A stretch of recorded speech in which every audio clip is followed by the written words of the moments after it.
आपल्याला माहिती आहे का की भारतात सामान्य माणसाला न्याय मिळवण्याचं खरं ठिकाण कोणतं आहे? कदाचित जे आपल्या मनात आहे ते उत्तर नाही. चला आज आपण त्या महत्त्वाच्या जागेबद्दल जाणून घेऊया जिथे खऱ्या अर्थाने न्यायाची लढाई सुरू होते, म्हणजेच आपलं जिल्हा न्यायालय.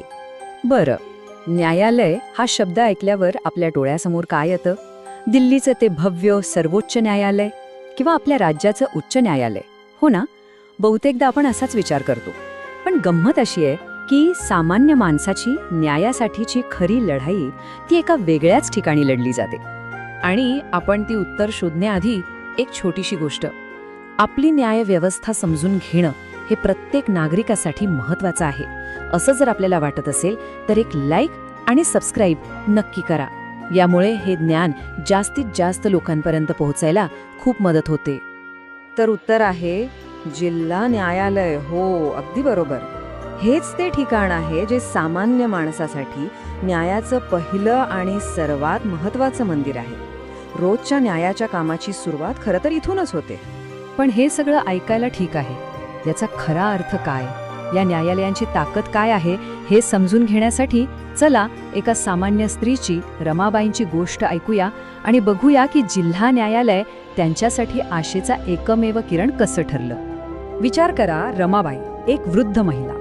त्यांची जमीन त्यांच्या शेजाऱ्याने बळकावली होती. त्यांच्याकडे ना जास्त पैसे होते ना मोठी ओळख.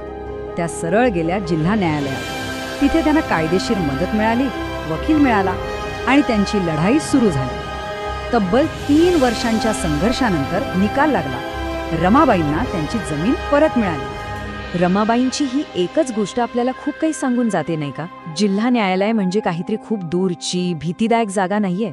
ते आपल्या जवळचं आहे. तिथे पोहोचणं सोपं आहे आणि ते परवडणारं सुद्धा आहे. रमाबाईंसारख्या लाखो लोकांसाठी खऱ्या न्यायाची सुरुवातच इथून होते. तर मग रमाबाईंना न्याय मिळवून देणारी ही व्यवस्था आली कुठून? ही काही अचानक तयार झालेली नाही. या सगळ्याची रचना आपल्या देशाच्या मूळ आराखड्यात म्हणजेच भारतीय संविधानात केली आहे. चला तर मग बघूया कशी. आता ही एक इंटरेस्टिंग गोष्ट आहे जी बऱ्याच जणांना माहीत नसते. जिल्हा न्यायालय म्हणजे फक्त एकच कोर्ट नाहीये, तर हे वेगवेगळ्या विशेष न्यायालयांचे एक प्रकारचं संकुल आहे. म्हणजे बघा, मालमत्तेचा वाद असेल तर दिवाणी न्यायालय, गंभीर गुन्हेगारी प्रकरणं असतील तर सत्र न्यायालय, कौटुंबिक वाद त्यासाठी फॅमिली कोर्ट आहे. म्हणजे प्रत्येक समस्येसाठी एक खास विभाग आहे. मग ह्या सगळ्याचा प्रमुख कोण असतो? तर आपलं संविधान. त्यातलं अनुच्छेद 233 हे सांगतं जिल्हा न्यायाधीशांची नियुक्ती राज्याचे राज्यपाल करतात. पण, आणि हा पण खूप महत्त्वाचा आहे, ते हे फक्त आणि फक्त राज्याच्या उच्च न्यायालयाच्या शिफारसीनंतरच करू शकतात. न्यायव्यवस्थेचं स्वातंत्र्य टिकून ठेवण्यासाठी हा एक खूप महत्त्वाचा समतोल आहे. आणि अजून एक महत्त्वाचा मुद्दा, ही जिल्हा न्यायालयं स्थानिक पातळीवर असली तरी ती काही स्वतंत्रपणे काम करत नाहीत. अनुच्छेद 235 हे स्पष्ट करतं की राज्याच्या उच्च न्यायालयाचं त्यांच्यावर पूर्ण नियंत्रण असतं. नियम बनवण्यापासून ते न्यायाधीशांच्या बदल्यांपर्यंत सगळं काही उच्च न्यायालयाच्या देखरेखीखाली चालतं, जेणेकरून संपूर्ण राज्यात कामाचा दर्जा एकसारखा राहील. ही स्लाइड आपल्याला संपूर्ण चित्र एकदम स्पष्ट दाखवते. एका पिरामिडसारखा विचार करा. सगळ्यात वर सर्वोच्च न्यायालय, त्याच्या खाली प्रत्येक राज्याची उच्च न्यायालय. पण ह्या सगळ्याचा पाया काय आहे, ज्यावर ही संपूर्ण रचना उभी आहे? तो पाया म्हणजे आपली जिल्हा आणि दुय्यम न्यायालय. आणि जर हा पायाच कमकुवत झाला तर संपूर्ण इमारत कोसळू शकते.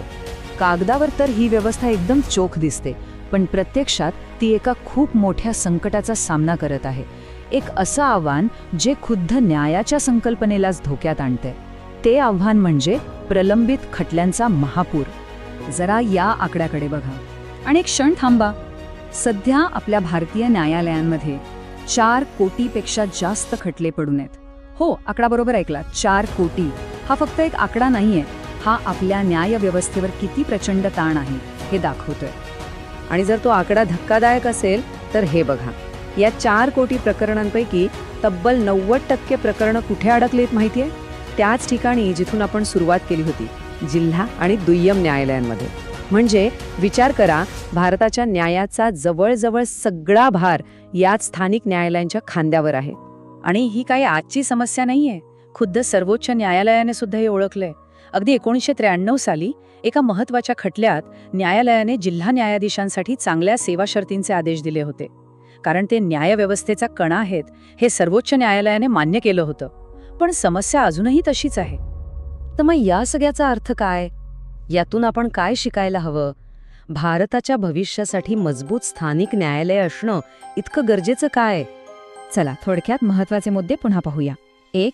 जिल्हा न्यायालय हे फक्त एक कनिष्ठ न्यायालय नाही, तर तो आपल्या न्यायव्यवस्थेचा कणा आहे. 2. त्यांच्या कामाचा दर्जा राखण्यासाठी उच्च न्यायालय नियंत्रण ठेवतं. 3.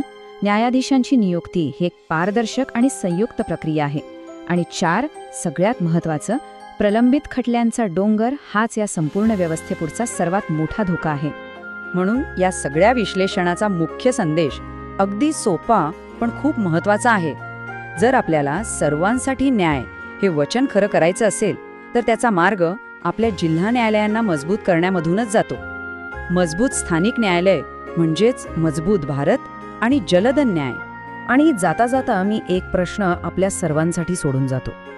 विचार करा, जेव्हा न्यायाचा पहिला दरवाजा म्हणजे तो एकमेव दरवाजा जिथपर्यंत बहुतेक नागरिक पोहोचू शकतात, तोच जर करोडो प्रकरणांच्या वजनाखाली जाम झाला असेल, तर हे त्या राष्ट्राच्या आरोग्याबद्दल आणि भविष्याबद्दल काय सांगतं?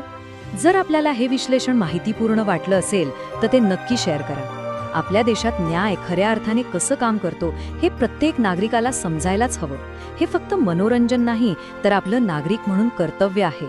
अशाच माहितीपूर्ण विश्लेषणासाठी लाईक आणि सबस्क्राईब करायला विसरू नका.